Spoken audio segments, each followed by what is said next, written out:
If we return to the interpretation of the Stroza quoted at the beginning of this section, we will learn some interesting points about Zurvan and its relation to the Mazan way.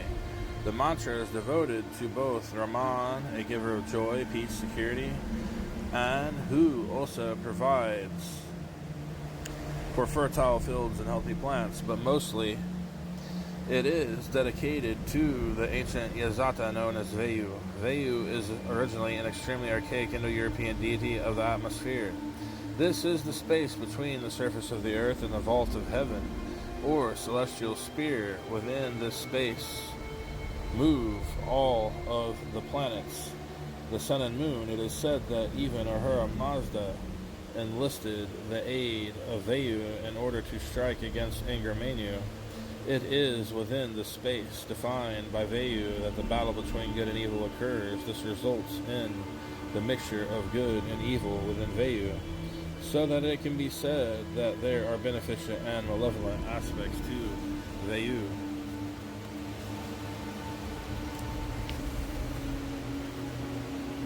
There is a sense of neutrality of Vayu, for there is both a good and evil Vayu. Some scholars believe that in later thought he was divided into two figures, but in the early period there was the idea of one figure embodying the dual features of beneficent yet sinister awesome power, the pitiless one, who is associated with death, whose past no one can escape. If properly propitiated, he will deliver men from all assaults. For the wind moves through both worlds, the world of the good spirit and the world of the evil spirit. He is the worker of good, the destroyer, the one who unites, the one who separates. Hanel's 1973, page 31. This is telling that Zurvan time is mentioned in the context of Vayu in both boundless and the finite forms, as a matrix in which Vayu works for both good and ill.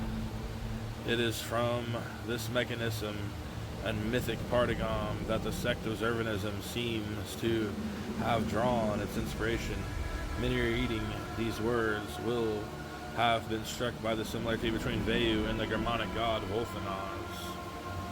Most of this is the result of common genetic link from within the Indo-European partigon, but it is not beyond questions that the connections between Vayu and Vata in the Iranian pantheon and Volthanaz in the Germanic one are the result of various times in which the Iranian systems and the world of Germanic mythology were in special contact, from the age of the Germanic ethnogenesis ca. 700 BCE to the mission of Armenian bishops to Iceland in the 11th century.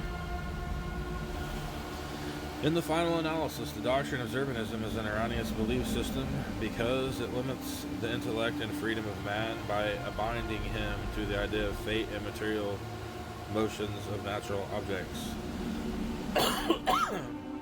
It is also limits the nature and majesty of the divinity itself, or Ahura Mazda, by making this divinity a derivative of and dependent on a prior being. Time of Zurvan is, in fact, Zurvan is a mechanism created and employed by Ahura Mazda to give shape and direction to creation, and also to ensnare Ingermanu, that he might be defeated and eliminated at the end of the appointed time span. It is probably most likely that the cult of Zurvanism was a result of Greco-Roman influence on the philosophy of the Iranians. The Greeks and Romans typically believed in the power of fate and the compelling force of modern motion of